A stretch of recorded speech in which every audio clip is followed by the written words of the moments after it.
22º domingo do tempo comum, 1º de setembro de 2024, mês da Bíblia. Então chegou a hora de intensificar o nosso estudo, a leitura, a meditação da Palavra de Deus. Na playlist do meu canal do YouTube você tem um estudo do Evangelho de São João e eu convido você para conhecer. Vamos lá? E o nosso super abraço de hoje, de aniversário, vai para o Júnior Freire, de Natal, Rio Grande do Norte. Parabéns, viu, Júnior? E que Deus te abençoe muito. Este podcast é um oferecimento. Julieste Transportadora. Soluções em transporte de cargas. Máxima qualidade de serviço e segurança em todas as etapas do transporte.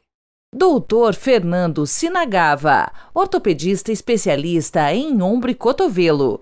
Em 15 anos de profissão, já realizou mais de 2.000 cirurgias. Agende a sua consulta. consultóriodoOmbro.com.br.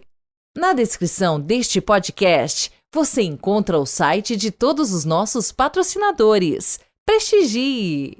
O evangelho deste domingo do tempo comum descreve os costumes religiosos do tempo de Jesus. Fala dos fariseus que ensinavam o povo estes hábitos e costumes e das instruções de Jesus sobre este tema. Muito desses hábitos e costumes já haviam perdido o sentido e dificultavam a vida das pessoas. Os fariseus viam pecado em tudo e ameaçavam com o castigo do inferno.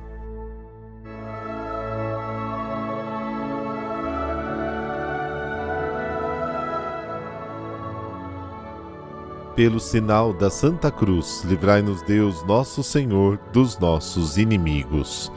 Deus do universo, fonte de todo bem, derramai em nossos corações o vosso amor e estreitai os laços que nos unem convosco, para alimentar em nós o que é bom e guardar com solicitude o que nos destes. Amém.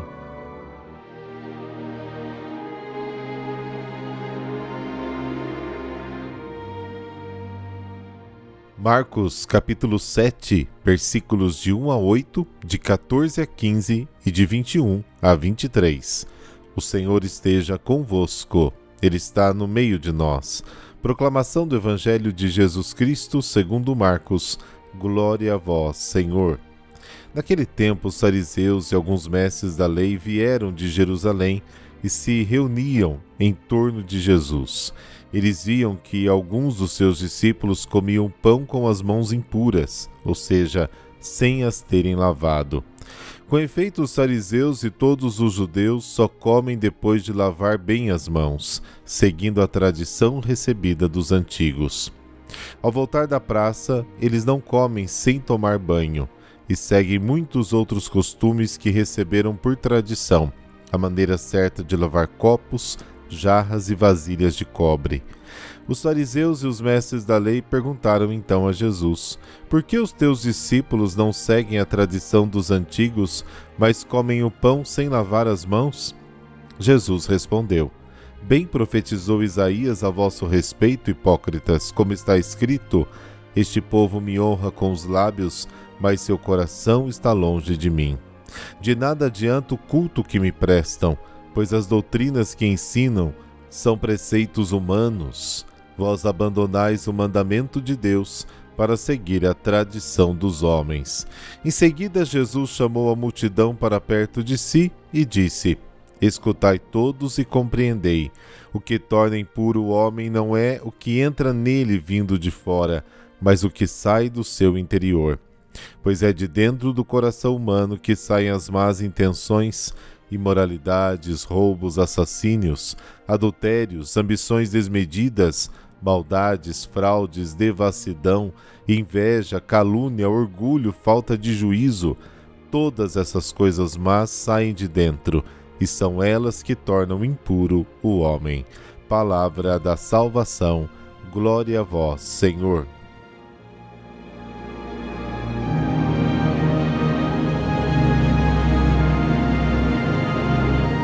Esses primeiros versículos do capítulo 7 de Marcos podem nos parecer, no tempo em que estamos, meio que polêmicas.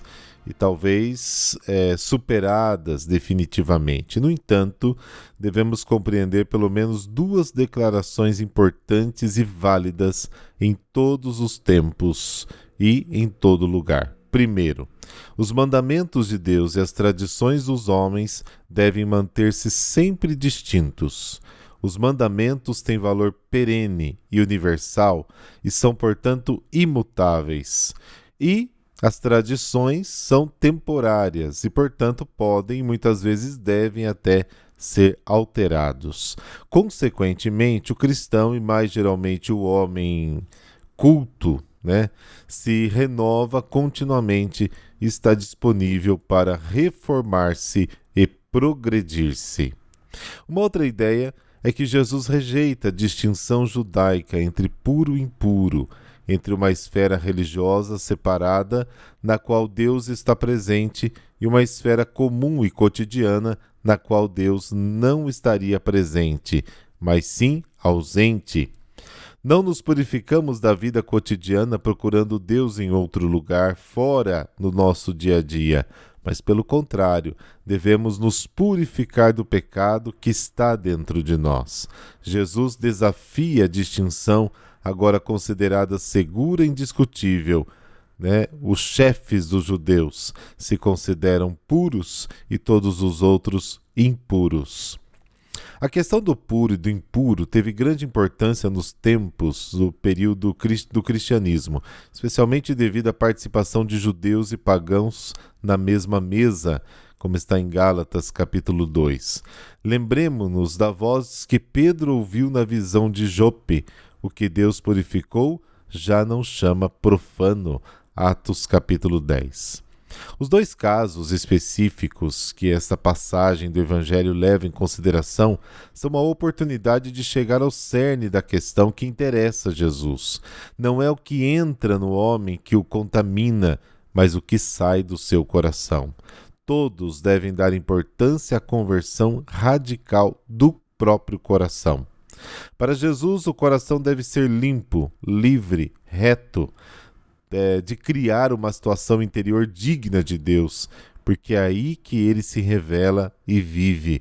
Bem-aventurados os puros de coração, diz Mateus capítulo 5, porque verão a Deus.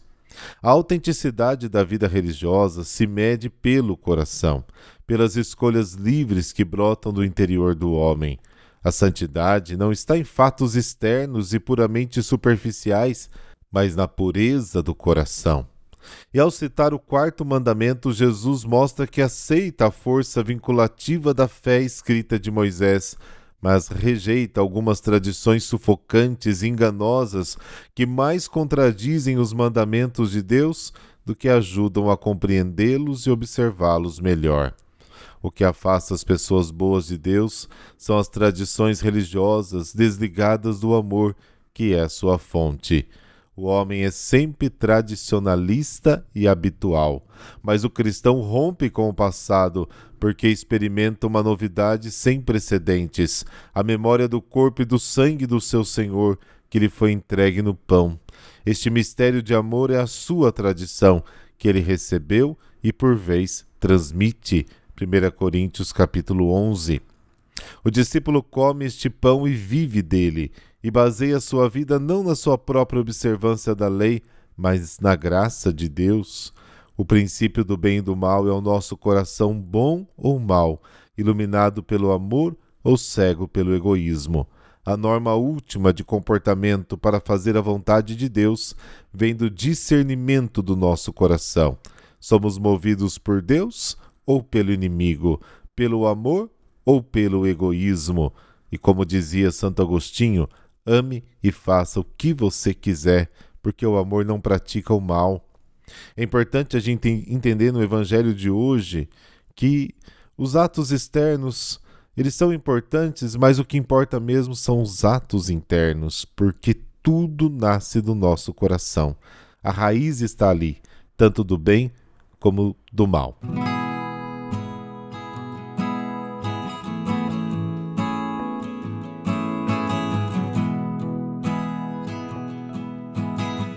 Hoje nós vamos conhecer a história de Santa Beatriz, que foi um exemplo de obediência e assistência aos pobres. Beatriz nasceu no século XV, no norte da África, a região que naquela época se encontrava sob o domínio da coroa de Portugal. Nasceu portuguesa, portanto. Seu pai foi governador, daquela região e ainda pequena se mudou para Portugal com sua família, que cultivou na menina uma profunda devoção a Nossa Senhora da Conceição. Aos 20 anos de idade, foi enviada para a Espanha como dama de honra de Dona Isabel, neta de Dom João I, que se tornou esposa do rei João II de Castela, onde começou o seu calvário. Beatriz era muito bonita e a rainha, dominada por uma mistura de ciúme e inveja, fechou Beatriz em um caixão durante dias, para que ela morresse asfixiada, mas uma invisível proteção da Virgem Maria a salvou.